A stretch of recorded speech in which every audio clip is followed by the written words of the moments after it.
Leo asubuhi wakati naenda saluni kunyoa, kuna dogo mmoja nilikutana naye kwenye flyover hapa ya Ubungo. Akaja akanisafishia kioo vizuri. Bahati mbaya nilikuwa sina hata 100. Yaani naela kwenye simu tu. Hapa sasa mimi sita cash yani kabisa. Kuna time hapo. Satoe hapo hela mbele. But nilivyoona mavazi yake na alivyokuwa, kuna kitu kikanijia kichwani. Hivi kwa siku hapo unaingiza shilingi ngapi? 6,000 kwa siku.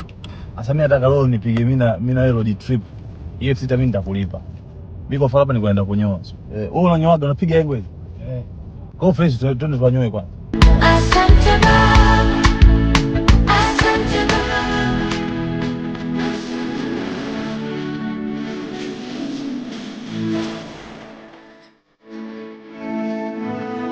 Obviously nikaona siwezi kupiga nayo road trip yupo kwenye mavazi kama yale, kabidi nimpitishe kwa mwanangu la ndizi kidogo na yeye apoe kama mimi, si unajua.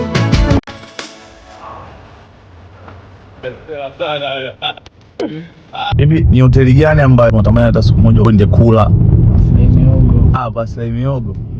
Basikiaje? Pasai Miogo. Hamna kuchana.